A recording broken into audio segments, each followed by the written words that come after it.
little while since we've been able to produce a video because we were both in DC. We spent some time together there, and for the 4th, had a really great time. Saw the fireworks, did all the things that you can do in DC. I mean, we just wore ourselves out, and we really had a great time. And then probably the most important thing that we did is we decided to get married and make it official. So we got married in Washington, D.C. on the steps of the Supreme Court building, and it was pretty awesome.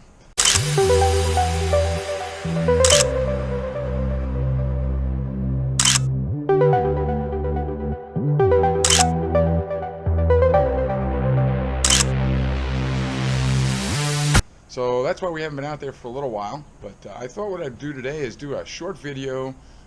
Some folks have been asking me about my boat, and my boat is actually pretty unique. Even though it's not made anymore, I don't think you can buy them new, but my boat is a Triumph, a 21-foot center console Triumph, and of course I put some of my own little custom things in there as far as dry storage and some extra rod holders and stuff. But come on downstairs and let me show you exactly what I'm talking about. And like there it is now, sitting down there. I'm about ready to go get out and try to pick up some pilchards and some bait so we can go do some mahi fishing this week. But let me take you downstairs and give you a tour of the boat. So as you can see, start off at the bow. I've got one rod out there because I'm going to go do a little snapper fishing and see if I can pick up, chum up some bait. But 21-foot center console, as you can see. I've got one cooler there. That's usually for food, and then I'll usually put another cooler in front of it full of ice and to make a saltwater slushy. As you can see, it's got a recessed bow, and the reason why I did that is because we do a lot of diving as well, and so it's just a lot easier to kind of just dive off that bow without having to lose half of your boat, if you will. So lots and lots of storage. It's got anchor storage up in the front, and it's got just some locker storage here. I usually put some fishing gear in there, or maybe a net or two. The big thing is I've got a big storage area down here. As you can see, not dry storage, but great for keeping nets and anything else that big items that we would carry out there. 3 rod holders here. Like I told you, got some storage here. Really kind of cool is all the fish storage boxes that I've got. So I've got this one here, which, as you can see, whoops, dive gear, which is always on board. And then same thing on this side. I've got to actually get it from over here. But also just mask, fins, snorkels, dive gear. Sergeant Major stripes. Most of you know that I did spend a little time in the Army, and so can't take the Army out of me, I guess. Here's the actual console. Simple stuff, nothing extraordinary. I put the box in probably about 2 or 3 years ago. And this is dry storage, so I get to keep any towels or anything that we absolutely don't want to get wet. Some lights, towels, first aid kit, that kind of stuff. This comes down, and so when it gets really ugly out, I think you've seen me bring it down a couple of times when those storms really kind of kick in. Again, pretty simple outlay, but really does the job. And more storage boxes down below.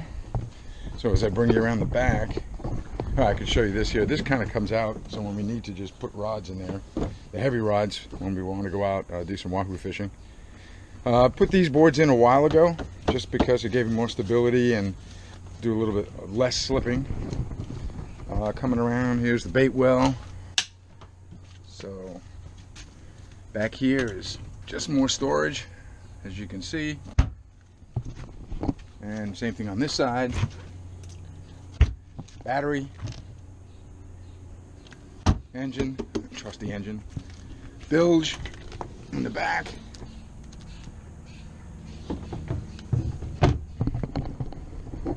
And that's pretty much it. I mean, she's really built for fishing. So here's what's unique about this boat that most people don't realize until I point it out to them. Most boats are made out of, the old ones at least, are made out of wood, of course, fiberglass. But this is a 21-foot Triumph, and it is literally made out of polypropylene plastic. So At one time it was the biggest single mold boat I think that was ever made, which means there's no seams. It's just simply poured into a huge mold. But now I understand that they don't even make them anymore. And there's been quite a few times I thought about getting rid of this boat and moving on to something bigger. But the reality is because of what it's made out of, it flexes really, really well in some really rough seas and handles rough water and waves quite a bit better than even some like larger contenders. I've been on a 24-foot or 26-foot contender. You take a beating on a rough day. But this boat has a tendency she flexes with the waves, and it's just pretty incredible. So I don't want to get rid of it. It does what I need it to do. I cut my teeth on this boat. I beat the heck out of this boat learning how to boat. And I think an ordinary boat would have never withstood my inexperience at the time. So for now, I think we're just going to hang on to it. I love it a lot. And as you've seen, it kind of gets us to where we need to go no matter where that has been. And it performs really, really well. So that's it. That's my 21-foot Triumph boat. For those of you that have been interested, if you have any questions, let me know. I'll be more than happy to answer them. There's an actual Triumph forum online where it's nothing but information about Triumphs and how to deal with them, and how to care for them, how to bottom paint them, and all those kind of things, which I have done. We keep this boat in the water all the time now, and we bottom paint it probably about once every year and a half. So there she be. And like I said, if you have any questions, great. Please comments, subscribe. Love you guys. It's been a great experience so far with the channel, and you guys really helped us, I should say, to make this thing a success. So thanks, and follow us. Bye.